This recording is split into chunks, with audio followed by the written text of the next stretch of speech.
Sejam muito bem-vindos a mais uma aula. Hoje nós traremos uma segunda bateria de respostas a dúvidas encaminhadas pelos colegas até o finalzinho do dia anterior, tudo bem? Então vamos lá. Lápis, papel, caneta, borracha e vamos aos estudos.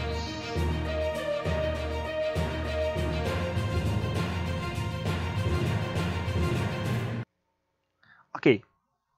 Respondendo às dúvidas. Professor, ótima aula retirando as dúvidas. Esse tempo em casa serviu para aprender a matéria no meu ritmo. No capítulo 1 e 2 tem algumas dúvidas que não achei em nenhum lugar na net. Questões. A4, da questão 1, página 28. Se ele ganhou elétrons, não deveria ficar eletricamente negativo, mas continuou positivo. E a 6? A 1, 2, 8 da 9 não consegui justificar porque estão erradas. A C da 4 não entendi porque o Q fica menos 0,8. Bem, pessoal, aqui está a questão. E nós iremos trabalhar com os itens solicitados pela colega. Questão 1 da página 28 do livro-texto.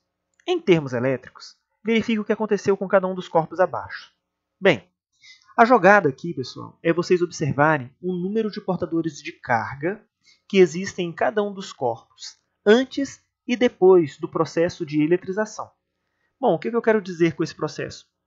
Ganhou ou perdeu elétrons. Então vamos no item 4. Olha só. Se nós observarmos o 4, nós temos bem menos portadores de carga negativa. Eu estou olhando aqui e só vejo, acompanho o mouse. 1, 2, 3. Aí a setinha aqui indica um processo de eletrização e eu vejo que aumentou o número de portadores de carga negativa, ou seja, ele recebeu elétrons. Mas observem que a quantidade de portadores de carga positivo é muito maior ainda do que o número de portadores de carga negativo. Tudo bem? Então, olha só. Inicialmente, o corpo tinha 21 portadores de carga elétricos positivo. Eu vou chamar os portadores de carga positivo de NP. Lembram da aula? Beleza. E apenas 3 portadores de carga elétrico negativos. Ele recebeu elétrons. Como sabemos disso? Como eu falei, se nós fizermos a contagem, subiu de 3 portadores negativos para 10. Mas o número de portadores negativo ainda é menor, pessoal, do que o número de portadores de carga positivo.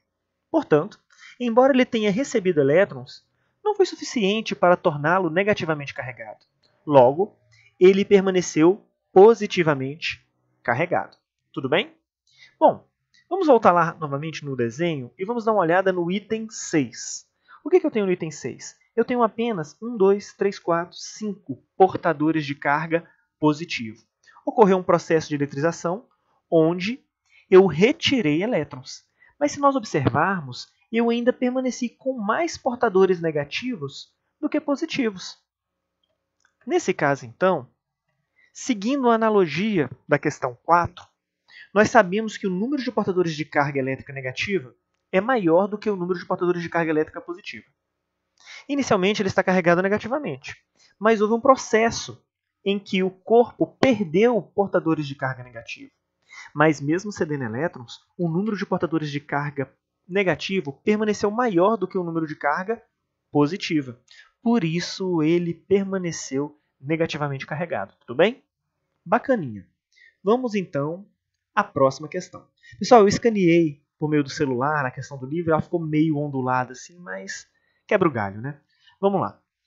Em um sistema eletricamente isolado, contendo 3 corpos, A, B e C, com carga iniciais QA igual a 4 coulombs, QB menos 8 coulombs e QC 0. Está neutro, né? Respectivamente. Verifica-se no seu interior um processo de transferência de elétrons entre eles. Ao final, o corpo A ficou com carga nova de 2 coulombs, o B com menos 5,2 coulombs, só que ele não me dá o valor da carga C. Sendo o valor absoluto da carga elétrica elementar 1,6 vezes 10 a menos 19 coulombs, determine, letra A quantidade total de carga elétrica existente no sistema, letra B, a carga final do corpo C, e letra C, a quantidade de elétrons que o corpo C ganhou ou perdeu. Então, olha só. Vamos à solução. No item A, sabemos bem que aqui haverá a aplicação do princípio da conservação da carga elétrica, ou seja, antes do processo de eletrização eu tenho uma quantidade de carga e após o processo de eletrização eu tenho que manter essa quantidade de carga inicial. Então, a soma das cargas elétricas do sistema isolado, eletricamente isolado, como o próprio problema me diz, antes do processo de eletrização tem que ser igual à quantidade depois. Bom, ele me deu inicialmente, acompanhem o mouse, a quantidade de carga de A, de B e de C. Então eu consigo estimar a quantidade de carga total, aplicando o princípio da conservação, levando em consideração que o número de cargas antes é QA mais QB mais QC, eu verifico que inicialmente eu possuo menos 4 coulombs de carga elétrica. Logo, a quantidade total de carga elétrica existente no sistema é menos 4 coulombs. Prosseguindo. A carga final do corpo C. Bem, como eu disse para vocês, é o princípio da conservação da carga elétrica. A quantidade de carga antes do processo de eletrização tem que ser igual à quantidade de carga depois.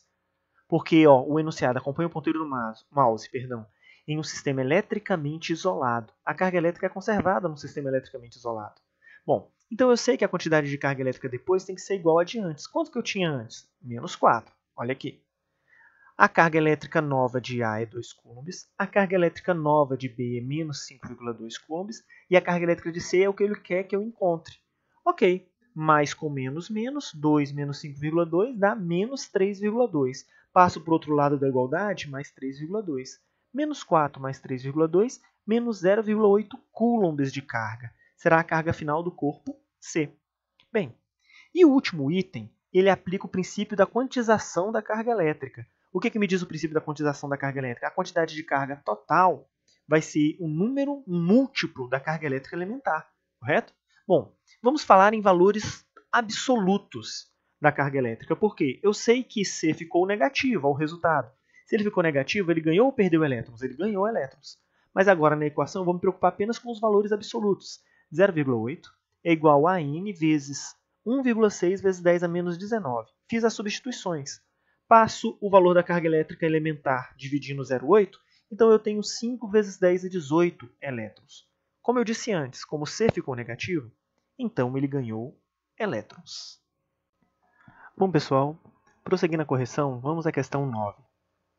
Uma placa de vidro eletrizada com carga positiva é mantida próxima a uma barra metálica isolada e carregada com carga mais Q, conforme mostra a figura abaixo. Bem, então a barra metálica que está no suporte isolante ela tem carga mais Q. E próxima a ela nós temos uma placa de vidro carregada positivamente.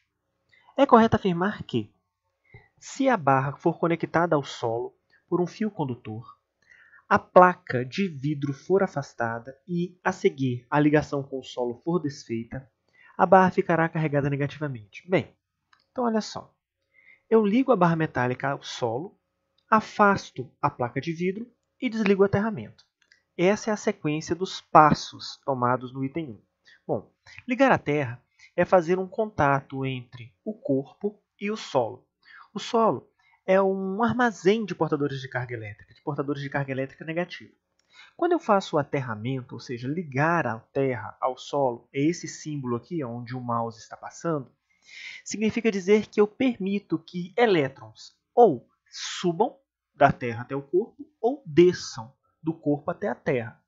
No caso, na questão aqui, nós temos a influência da carga mais Q na barra metálica. Ou seja, essa carga mais Q fará com que elétrons subam para neutralizar a barra metálica. Quantos elétrons vão subir? Menos Q. Em mesma quantidade que a carga da barra metálica. Professor, mas e a placa de vidro? Ela está distante, então ela não está exercendo a indução de forma a fazer com que mais elétrons subam. Então, essa barra metálica ficará neutra. O item está errado, porque ele afirma que ela vai ficar negativa. Bom, o segundo item. Se a barra for conectada ao solo por um fio condutor e, a seguir, for desconectada novamente, com a placa de vidro mantida próxima, a placa de vidro ficará neutra. Não, pessoal. A placa de vidro não vai nem tocar a barra metálica para poder acontecer alguma coisa. A placa de vidro continua positiva. Ela nem vai tocar essa barra metálica. O item está errado. A 4. Olha só. Se a placa de vidro atrair um pequeno pedaço de cortiça suspenso por um fio isolante, pode-se concluir que a carga da cortiça é necessariamente negativa? Pessoal, eu falei para vocês. Olhem o que está escrito aí. A atração ela pode ocorrer entre um corpo carregado com carga positiva e um corpo carregado com carga negativa, ou seja, cargas de sinais contrários, ou a atração pode ocorrer quando um corpo está eletrizado e um outro corpo está neutro. Por que pode ocorrer a atração? Em razão da indução. Lembram do pêndulo eletrostático, do que nós ensinamos dentro da matéria de eletrização? Eu falei para vocês, pode ocorrer a atração quando os corpos apresentam cargas de sinais contrários ou entre um corpo carregado e um neutro. Questão 8. Se a placa de vidro repelir um pequeno pedaço de cortiça suspenso por um fio isolante, pode concluir que a carga da cortiça é necessariamente positiva? Exatamente. A repulsão somente vai ocorrer se os corpos apresentarem cargas de mesmo sinal. E para finalizarmos, nas condições expressas na figura, a carga mais Q da barra metálica distribui-se uniformemente sobre toda a superfície externa da barra? Não, pessoal. Isso só ocorreria se a barra metálica fosse esférica. Nós não falamos a respeito disso ainda, mas nós vamos entrar no capítulo sobre capacidade elétrica e condutores em equilíbrio eletrostático, e nós trataríamos da distribuição das cargas elétricas na superfície dos corpos. Essa distribuição ela é uniforme se o corpo for esférico, tudo bem? Tranquilo? Então esse item também está errado. Bom, vamos a mais algumas dúvidas.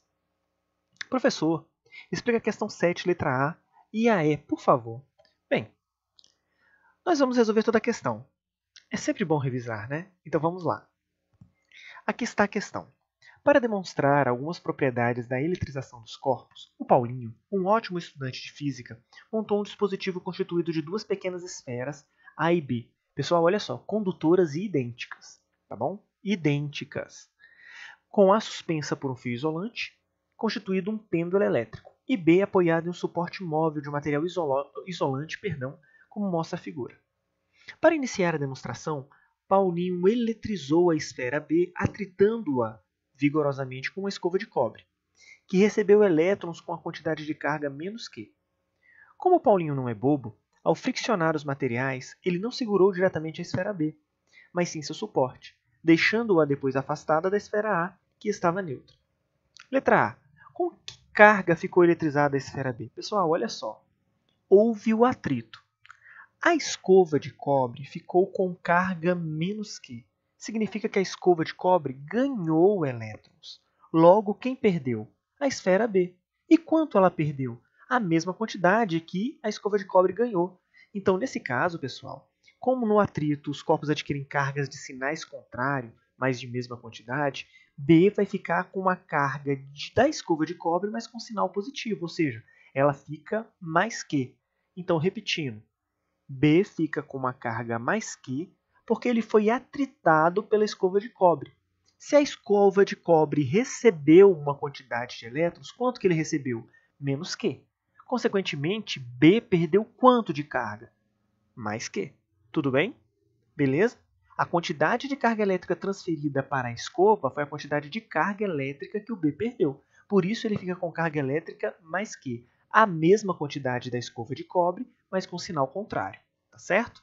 Bom, por que Paulinho segurou pelo suporte e não diretamente a esfera B ao atritá-la com a escova? Pessoal, se Paulinho tocasse a esfera, ele se tornaria um só condutor com ela. Então a distribuição das cargas elétricas também se daria no corpo de Paulinho. Então ele ia descarregar. Para não descarregar a esfera B, ele segurou pelo suporte isolante. Tá certo? Bom, o que acontecerá quando a esfera B se aproximar da esfera A? Pessoal, lembram da aula de indução? Haverá uma polarização da esfera A e, consequentemente, por indução, a atração, porque B está carregado com carga mais Q e a esfera A está neutra. O problema me diz que ela está neutra. A atração ocorre entre um corpo eletricamente carregado e um corpo neutro, por indução. Tudo bem? Então vai ocorrer a atração. Letra D. O que acontecerá quando a esfera B tocar a esfera A, pessoal? Contato, os corpos adquirem cargas de mesmo sinal. Como são idênticos, também adquirirão cargas de mesma quantidade. Ou seja, se vão adquirir carga de mesmo sinal, logo após o contato de A com B, qual é o efeito que isso vai produzir? Repulsão elétrica. Então, no contato, os corpos vão adquirir cargas de mesmo sinal, mas vai ocorrer uma repulsão elétrica. Bacana? E para finalizarmos essa questão, a letra E. Qual é a quantidade final de carga de cada uma das esferas após o contato? Bem, vamos lá. Olha só. Inicialmente eu tenho A e B. A com carga neutra e B com carga mais Q. Eles entram em contato e depois são afastados. Como são idênticos, cada um deles vai adquirir carga de mesma quantidade e mesmo sinal. Porque no contato, os corpos adquirem carga de mesmo sinal. Por serem idênticos, também terá a mesma quantidade. Pelo princípio da conservação da carga elétrica, a quantidade de carga nesse sistema que eu estou considerando eletricamente isolado, a quantidade de carga antes do contato, tem que ser igual à quantidade de carga depois do contato. Consequentemente, eu tenho QA mais QB antes do contato e Q' mais Q' depois do contato. Por que Q' mais Q'? Porque como eles entraram em contato e são idênticos, eles vão adquirir cargas de mesma quantidade. QA novo vai ser Q' e QB novo vai ser Q'. 0 mais Q igual a 2Q'. Então, a carga Q', tanto para A quanto para B, vai ser o quê? Q sobre 2 positivo. Portanto, QA e QB terão cargas de mesma quantidade mais Q sobre 2. Tá certo? Olha, pessoal, eu agradeço muito a participação de vocês, as perguntas feitas, tá, no mural do Classroom. Parabéns por terem participado. Chegamos ao final. Uma ótima aula e estudo para vocês, certo? Até mais!